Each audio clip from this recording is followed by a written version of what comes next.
The relationship between a Canadian Prime Minister and a US President is always a balancing act, shaped by history, geography, and the ever-shifting tides of politics. For decades, leaders on both sides of the border have walked a diplomatic tightrope, sometimes allies, sometimes rivals, but always aware that the stakes are enormous for both nations. But today, that delicate balance has tipped into a tense standoff, with the world watching closely as the two countries navigate one of the most challenging chapters in their shared history.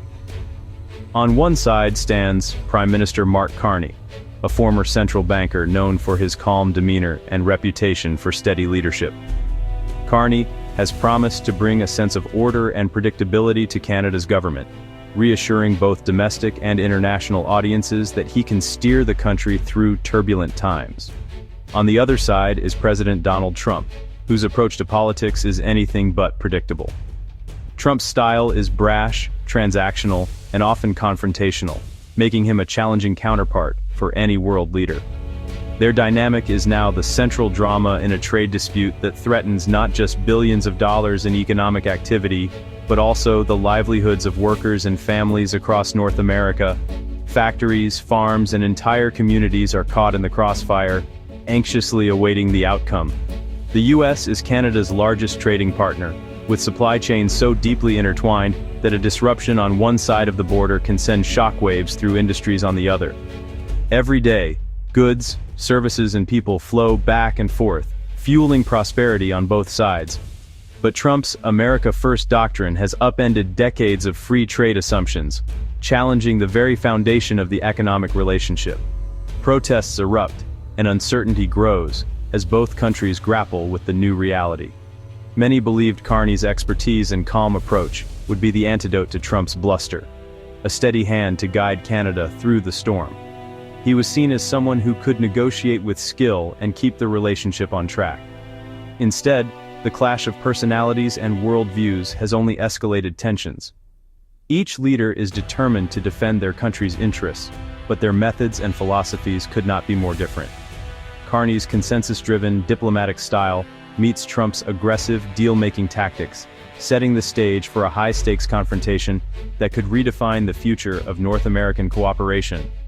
The looming 2026 CUSMA review adds even more urgency.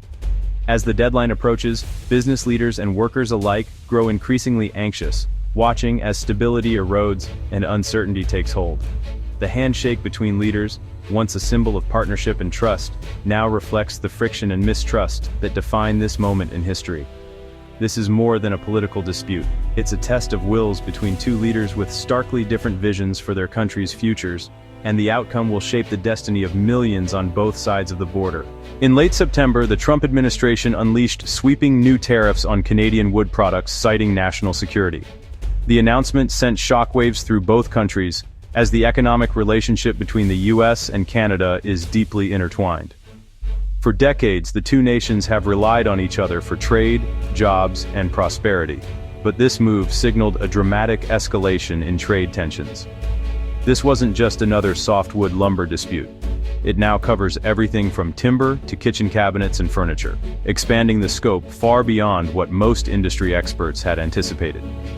Canadian manufacturers, already operating on thin margins, suddenly faced new uncertainty about their future in the US market. The entire forestry sector, from loggers in remote communities to workers in bustling sawmills, felt the impact almost overnight. Jobs were put at risk, and local economies braced for a downturn. Trump also threatened a 100% tariff on foreign-made films and TV shows, a move that stunned the entertainment industry and raised fears of a broader cultural rift.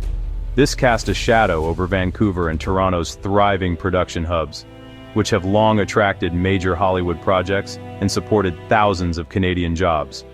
These moves, announced via social media, are classic Trump: create chaos, maximize leverage, and keep opponents off balance.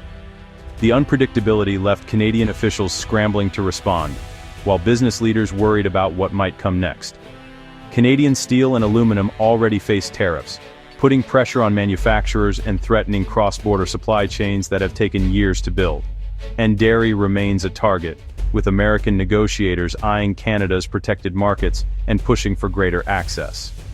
Most see the national security justification as a thin pretext.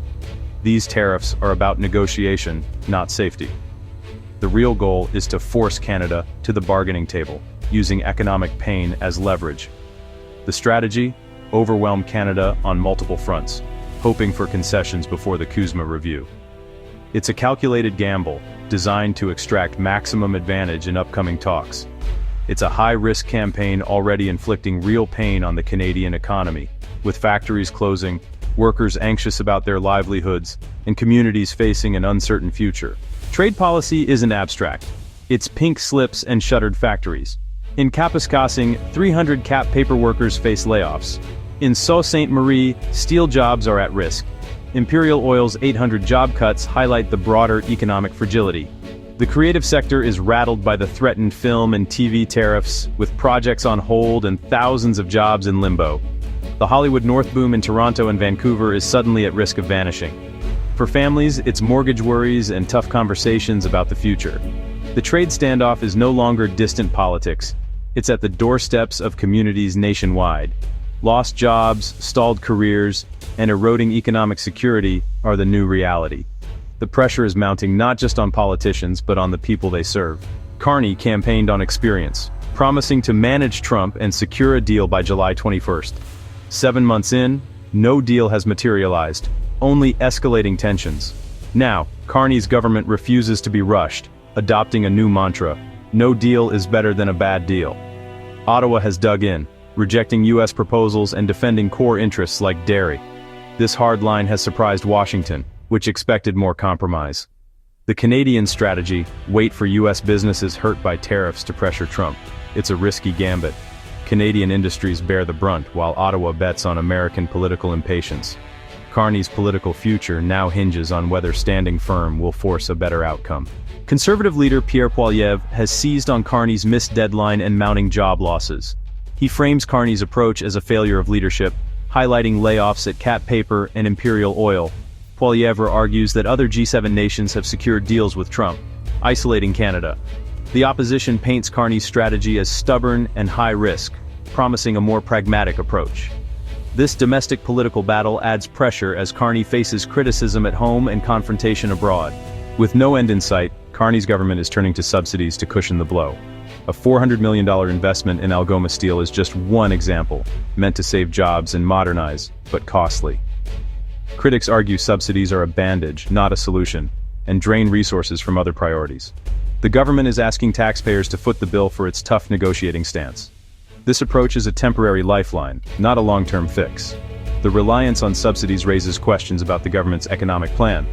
Ministers tour the country with checks, while Ottawa holds firm at the negotiating table.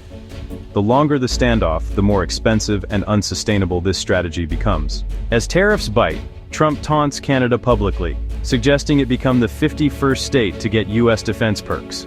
Behind the bluster, negotiations have stalled. No serious talks since August. The White House blames Canada for a lack of seriousness, while Ottawa insists it won't be bullied.